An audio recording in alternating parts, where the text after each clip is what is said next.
Ethan forced his shovel into the yielding sands, the arid wind of the Gobi Desert whipping around him in restless gusts, sending tiny grains of dust into his eyes. He paused for a moment, pulling his scarf tighter around his face, tasting the dryness on his lips, and feeling the near-desperate sting in his throat. His battered, broad-brimmed hat provided paltry shelter against the sun's relentless glare. Yet he persisted, driven by the rumor of riches buried beneath these scorching dunes. For months, he had traveled from one remote corner of the desert to another, a solitary figure guided by half-erased legends and faint whispers of a lost treasure. His rugged boots left shallow footprints that the wind erased almost as swiftly as he advanced. And in this half-forgotten land, time itself seemed to blur, swallowed by the infinite expanse. He had come upon a half-buried structure that morning, just at the break of dawn, its edges protruding from the golden dunes like the crumbling skeleton of an ancient beast. At first, he had taken it for the eroded fragment of a temple or a relic from some bygone civilization. But as he cleared the sand, he noticed the material was neither stone nor metal known to him. Instead, it gleamed with a strange, pearlescent sheen, resisting scratches as though it were forged from stardust or shaped by an advanced technique beyond his understanding. With an excitement he had not felt in years, Ethan dug, carefully brushing away each layer, revealing curved edges that came together in a sealed hatch. It was there, as the sun reached its zenith, that he discovered the entrance to what seemed like a hidden vault. Its curved design reminded him of some futuristic contraption. Yet its presence in this ancient desert felt strangely incongruous. The hatch bore no visible inscriptions, only an emblem shaped like two interlocking rings, tinted with a faint glow that grew more pronounced as he touched it. Startled, yet emboldened by curiosity, he pressed his fingers against this emblem, and, with a whispering hiss, the hatch slid open, revealing a passage of smooth, pale corridors leading into the heart of the dunes. Swallowing his apprehension, Ethan descended carefully, the air stale and cold after the punishing desert heat. At the foot of a short metallic ramp, he encountered a long hallway lined with softly pulsing panels, their source of power a mystery. With each step, an echo of his boots resonated in the otherwise still interior, unsettling him with the sense that he was trespassing somewhere sacred, or at least somewhere entirely beyond the realm of normal men. At intervals, he paused, uncertain, scanning the corridor for traps, or for any sign that he was not alone. The hush was thick, absolute, broken only by the gentle thrum of hidden machinery. As he progressed deeper, the corridor opened into a spacious chamber, its vaulted ceiling arching overhead like a starless sky. At the center, encased in a pillar of translucent material, rested what appeared to be a pod ovoid and glowing. The interior of this vessel was shrouded in a milky mist, and faint silhouettes danced behind the icy surface. Ethan's heart pounded, for in the delicate swirl, he saw the outline of a figure. When he took another step, the surface rippled, and the mist parted to reveal a young woman, suspended as though in a timeless sleep, her hair drifting gently around her face, as if she were immersed in a silent sea. Ethan felt an odd wave of compassion, of awe, and of disbelief. There were no wires or tubes attached to her, just the ghostly luminescence of the container. She looked impossibly serene, dressed in a thin, shimmering garment that clung to her form. Her features were unmistakably human, yet an otherworldly grace seemed to hover about her, as though she belonged to a realm untainted by mortal concerns.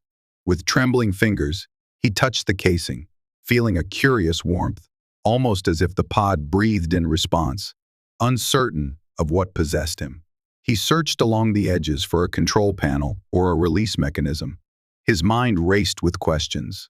Had some lost civilization once inhabited these sands, leaving behind advanced technologies?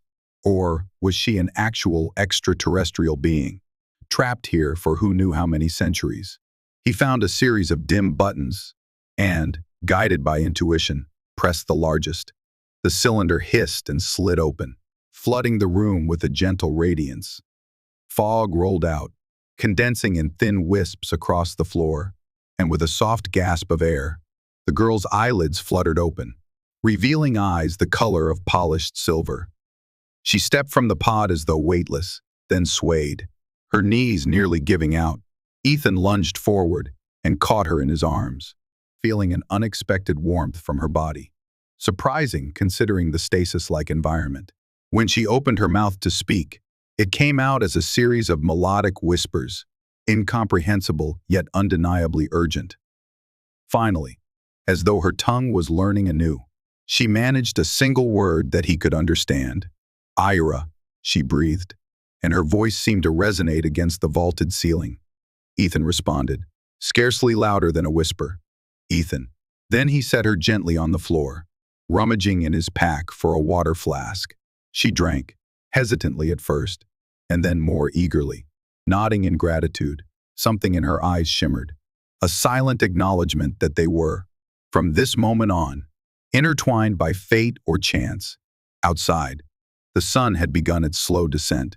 Though he felt pressed to explore further, Ethan recognized that the desert nights could be treacherously cold.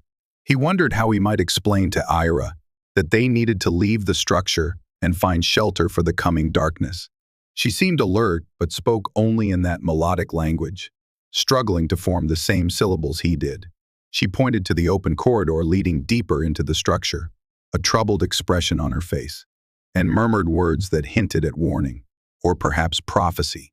Nevertheless, Ethan gently guided her back up the ramp, wanting first to ensure they had a safe place to rest. He had minimal supplies, just enough water for a few days, some dried jerky, and a small tent. He frowned, realizing that caring for another person in these harsh conditions would strain his resources. Yet how could he abandon her here? The very idea repelled him, for she was as vulnerable as a newborn in this alien desert, and something within him compelled him to protect her at all costs. Reaching the surface, they were greeted by the sprawling vista of the Gobi, the sky painted in hues of amber and gold. Ayra gasped, lifting her face toward the broad horizon, as though she had never beheld its beauty. She stepped onto the sand, an almost childlike wonder shining in her eyes, and Ethan sensed that, for her, this place was profoundly new.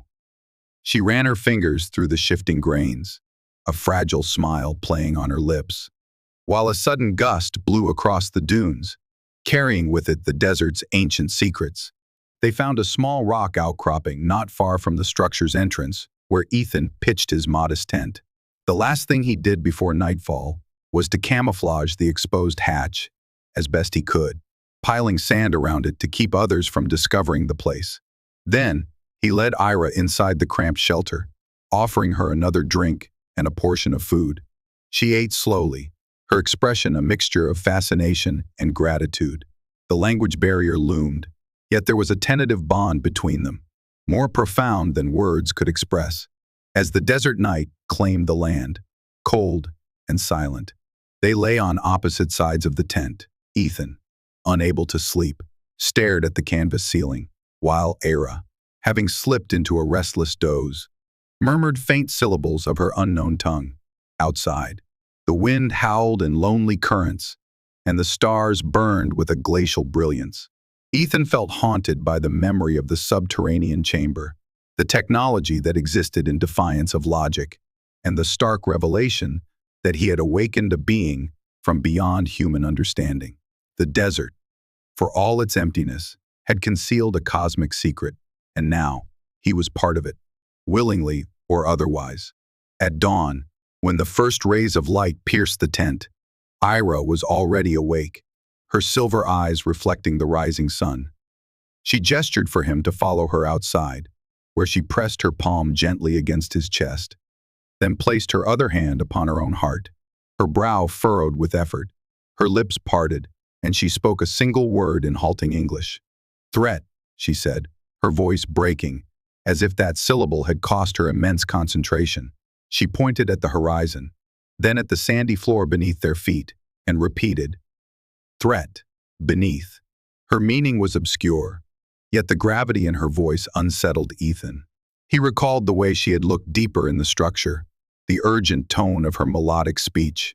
She was trying to convey that something dangerous, something monstrous, lay dormant under the desert. Maybe the same technology that had kept her in stasis also restrained a cosmic menace. The notion struck him as grandiose, almost unthinkable. But then again, he had already discovered an otherworldly vault and freed an extraterrestrial girl. Who was he to dismiss the possibility of greater dangers lurking nearby?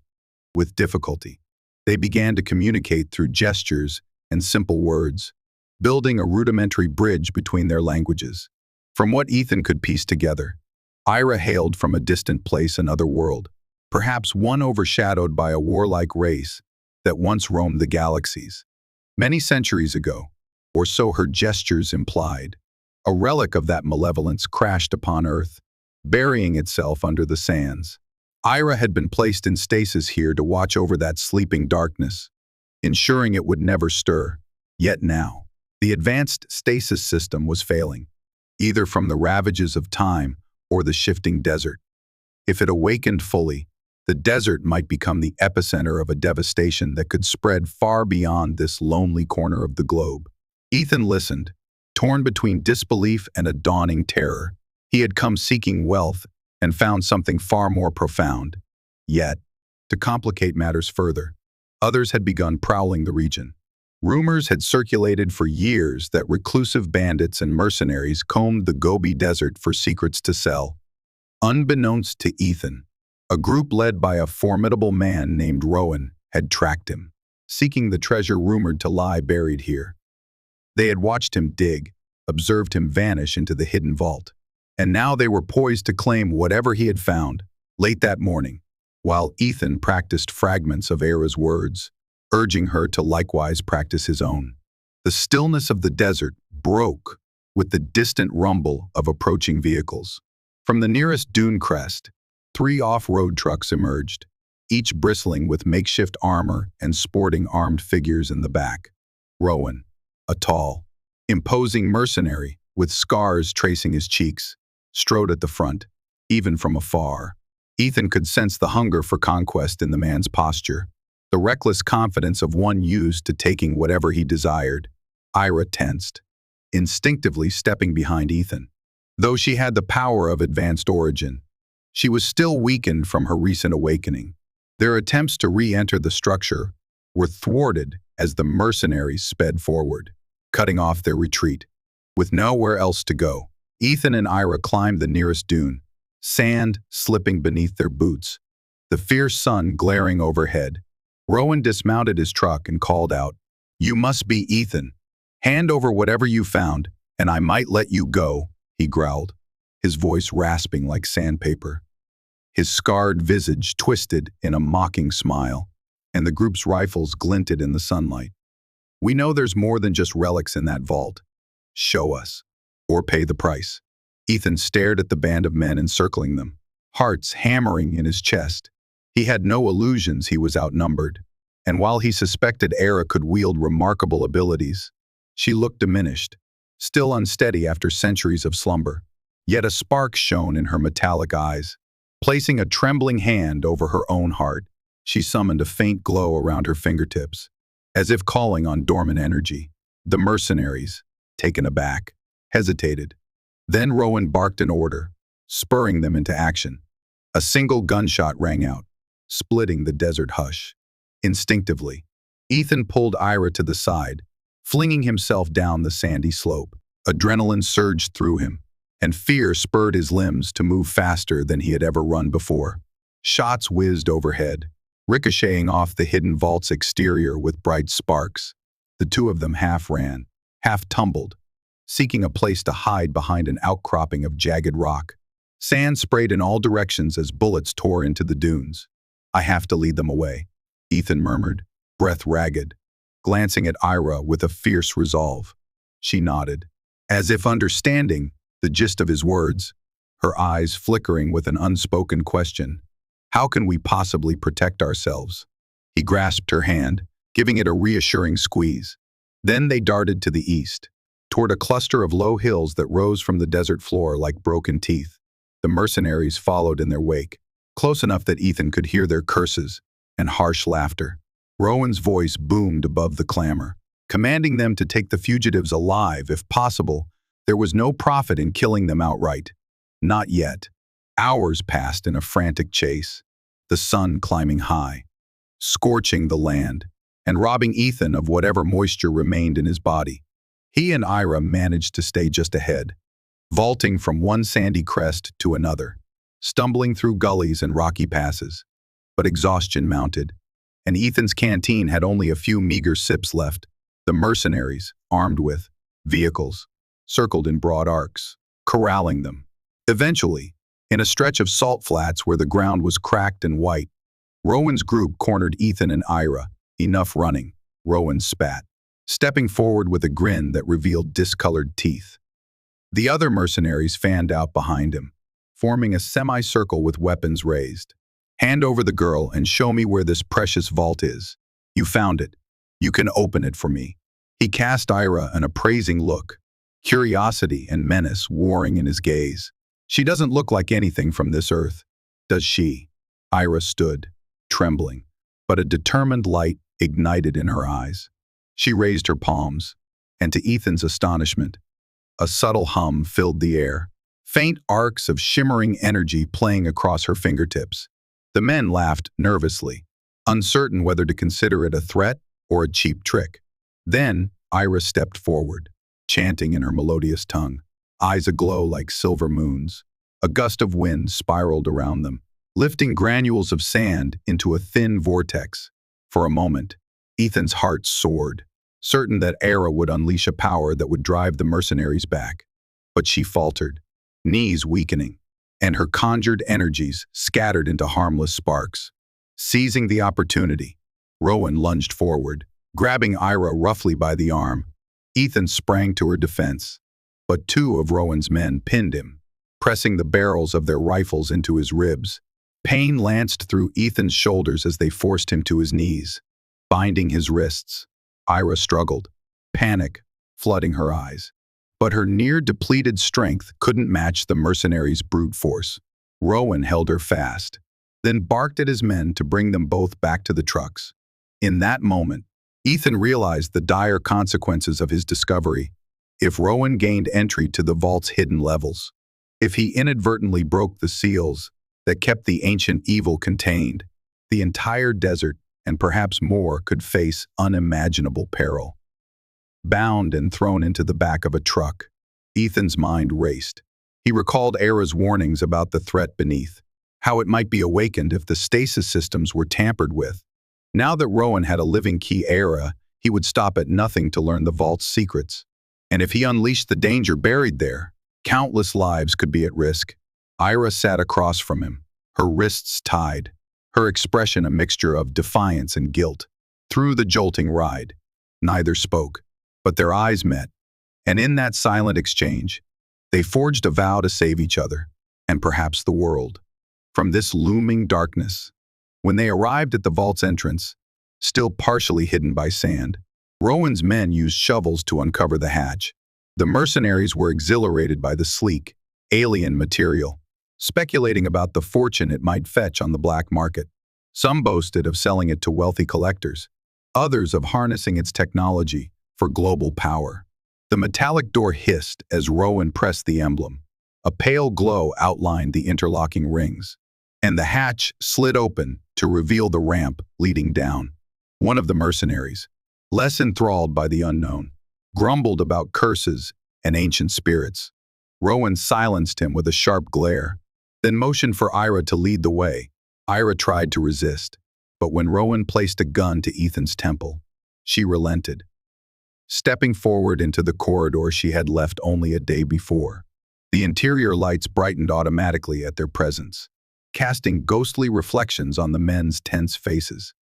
The large central chamber lay ahead, the translucent stasis pod still open and empty. Rowan's eyes narrowed in suspicion, trying to comprehend what strange relic had once resided there. He tightened his grip on Ayra's arm, demanding she show him everything else this place concealed. Under the watchful aim of the mercenaries, Ayra guided them deeper into the vault, down corridors that neither she nor Ethan had fully explored.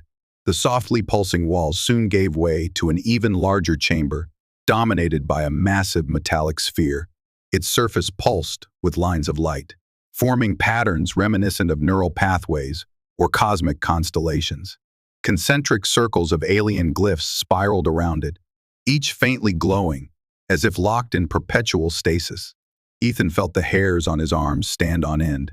He sensed something alive behind that spherical shell, not in a mortal sense, but in a cosmic one, like a presence waiting for eons to stir. Ayra's expression was grim, confirming his worst fears. Through hurried gestures, she tried to communicate that this sphere was the vessel of the darkness she had been guarding, an ancient abomination, sealed by her people's technology to protect this planet. Yet, Rowan, unaware of the nature of what he beheld, simply saw a breathtaking wonder, a priceless alien artifact. "We strike gold," he muttered, pressing the muzzle of his gun to Ayra's back. "Open it. Now." Ayra shook her head, tears forming at the corners of her shimmering eyes. She pleaded in halting English. "Cannot open. Great danger." But Rowan sneered, believing it a lie to keep him from his reward. With a curt nod, he commanded two of his men to find some means of forcing the mechanism. They spread out, tapping on glowing panels and using captured images from advanced scanning devices. Before Ethan's eyes, a swirl of lights raced along the sphere's surface in reaction to their meddling. The lines grew brighter, swirling more rapidly, as though the vault had been forced to respond without the proper override. A low rumble vibrated through the floor, causing dust to drift from overhead crevices. Alarmed, Rowan barked at Ayra to shut it down. She tried to approach the sphere, pressing her palm against a series of glyphs that glowed beneath her touch. The hum became a roar, and the overhead panels flickered, revealing cracks in the ancient structure. Ethan's heart pounded. His breath caught in his throat. The great imprisonment was weakening, and if they did not act quickly, the unstoppable darkness might break free. In a desperation that defied his bound hands, Ethan seized a moment of confusion. Lunging at a guard who had turned to check the trembling walls, he wrestled him to the ground, ignoring the stinging ache in his wrists, while Ayra unleashed a sudden surge of her otherworldly energy to knock aside Rowan's weapon. Chaos erupted. The mercenaries scrambled, guns firing wildly in the flickering gloom. Sparks of alien light danced across the chamber, and the entire vault rumbled with intensifying fury. Rowan tried to grab Ayra again, but she slipped away, dashing across the corridor to a control panel. In ragged English, she cried out to Ethan, "We must stabilize sphere. Help me break the override." Ethan, though unsure what to do, fought his way toward her, using the confusion to snatch a dropped combat knife and free his wrists. Around them, the mercenaries cursed at the crumbling facility, some fleeing for the exit, others determined to seize the alien tech. Rowan, incensed, roared for them to stand their ground, aiming his rifle directly at Ethan. Yet the floor shook violently, tipping Rowan off balance. Ethan slid across the sleek tiles, colliding with Ayra. She gripped his hands, eyes wide with both terror and resolve. Together, they pressed their palms against the glowing panel, and a new pattern of light flared. Ethan felt an electric tingle race up his arms, a strange energy that merged Ayra's will with his own. A swirling current of brilliance encased them, a fusion of two souls, human and alien, bridging the gap between their worlds with raw, potent synergy. From within that luminous bond, Ethan could sense the cosmic prison, the monstrous presence thrashing against the weakening restraints. Darkness flared in his mind, echoes of horrifying shapes and destructive impulses that sought only to devour. But alongside that terror, he felt Ayra's unwavering determination and compassion, like a silver thread weaving salvation from chaos. Her love for life, for the desert that had become her adopted sentinel post, and for the planet she had guarded for so long, flowed into him, moved by her courage. Ethan summoned every last drop of his will, urging the stasis system not to fail, to hold the malevolent force at bay. Rowan fired at them, but the swirling barrier of light absorbed the bullet, disintegrating it into harmless motes that drifted away. The ground shook harder, cracks spiderwebbing along the walls. A deep groan resounded, and the sphere began to open in places, letting out plumes of dark mist that coalesced like living shadows. Ayra's eyes flashed with alarm, and Ethan felt her grip tighten. They needed more power, more resolve, to seal the sphere once again. Drawing from their combined strength, Ayra channeled an energy surge into the control panel. The sphere was caught in a fierce interplay between the malevolent force emerging and the stasis technology reactivating. The swirling glyphs glowed white-hot, sealing some cracks, but others continued to fissure.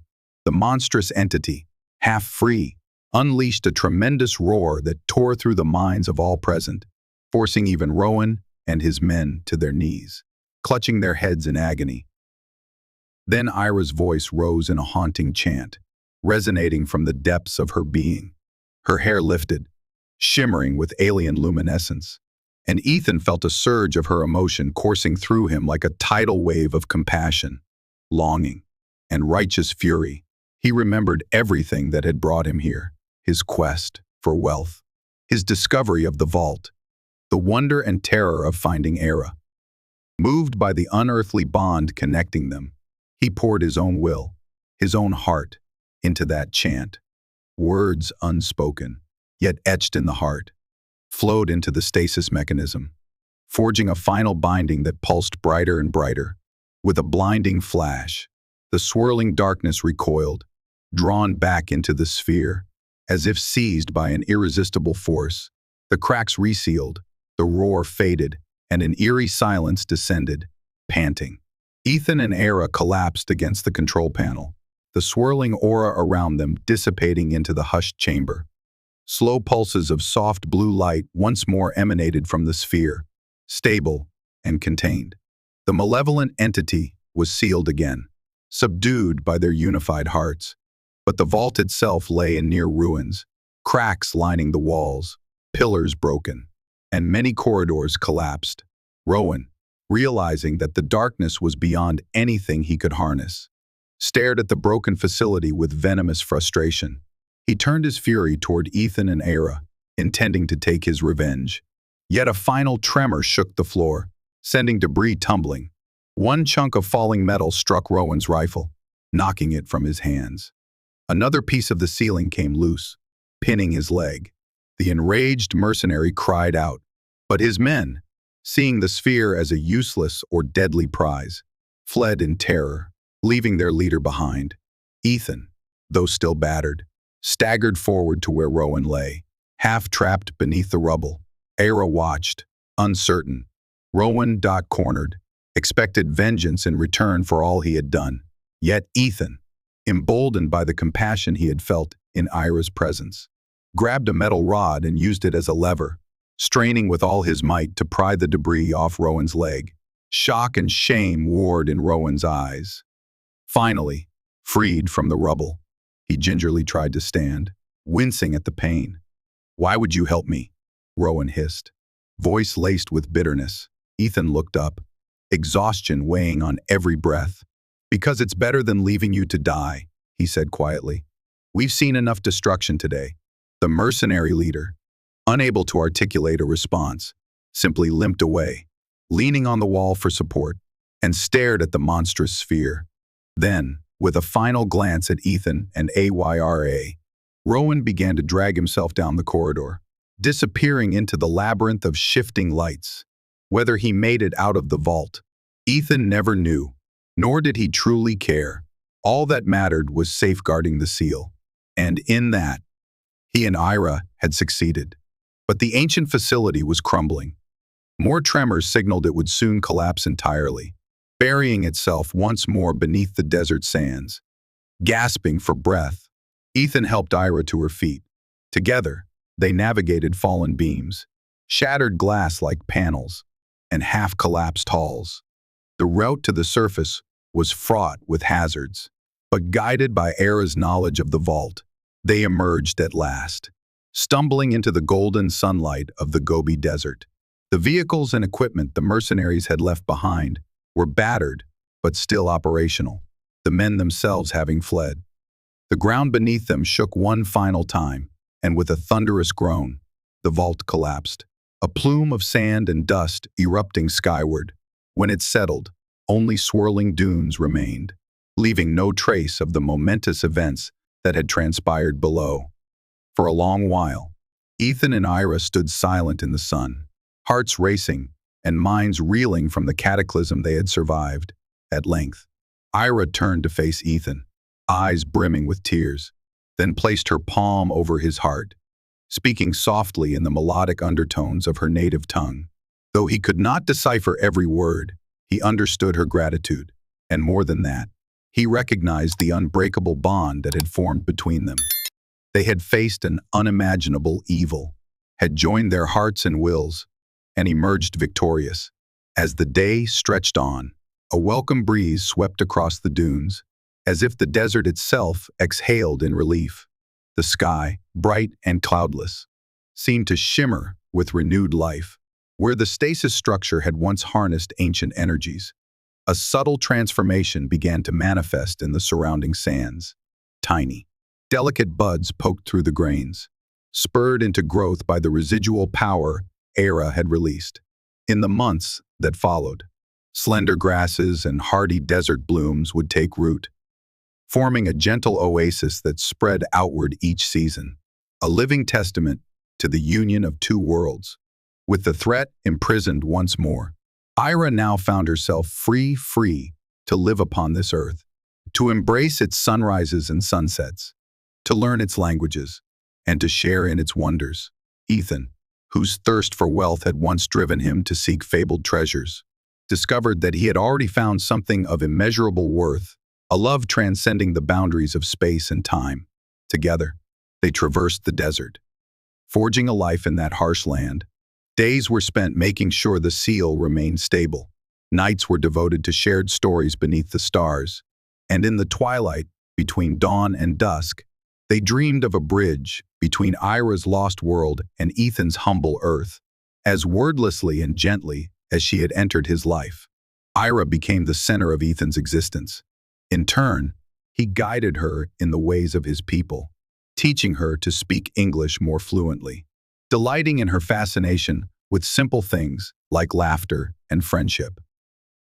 When they visited distant outposts, Ethan would watch Ayra's eyes widen as she discovered the vast tapestry of human cultures, a tapestry as diverse and miraculous as the cosmos she had once traversed. And in the hush of solitary evenings, she would hold his hand, telling him of her starlit home, of her people's struggles and triumphs, and of the day she had been chosen as the sentinel of the Gobi Desert's imprisoned horror. They both knew that vigilance was still required, that the desert's hidden darkness could never be fully destroyed, only perpetually bound. Yet with each dawn, as fresh sunlight bathed the dunes, they felt renewed hope.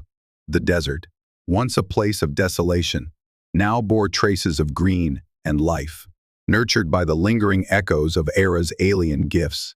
Even local nomads began to speak of a miraculous shift in the land, some attributing it to benevolent spirits, others to the blessings of lost gods.